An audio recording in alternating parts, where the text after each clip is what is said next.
ചെക്കിലെ velvet. യഥാർത്ഥത്തിൽ ഇത് ചെക്കിൽ കിട്ടുന്ന വെൽവെറ്റിനെ കുറിച്ചുള്ള കാര്യമോ കഥയോ അല്ല, മറിച്ച് വെൽവെറ്റിനോളം വളരെ സരളമായി മൃദുവായി രണ്ട് രാജ്യങ്ങൾ നടത്തിയ വിപ്ലവത്തിൻ്റെ കഥ.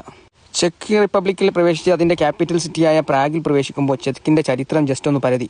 ഒന്നാം ലോക മഹായുദ്ധം തുടങ്ങുന്നതിന് മുമ്പ് ചെക്ക് റിപ്പബ്ലിക് യഥാർത്ഥത്തിൽ ആസ്ട്രോ ഹംഗേറിയൻ ഗവൺമെൻറ്റിനും അതിൻ്റെ അധീനതയിലുമായിരുന്നു.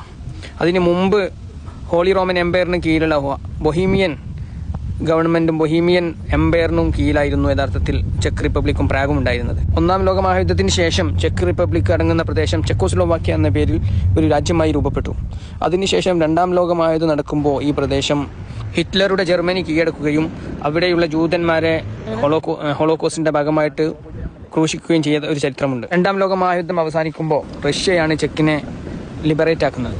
അതിനുശേഷം റഷ്യയുടെ ഐഡിയോളജിയായ കമ്മ്യൂണിസത്തിന് കീഴിലാണ് ചെക്ക് നിലനിൽക്കുന്നത്.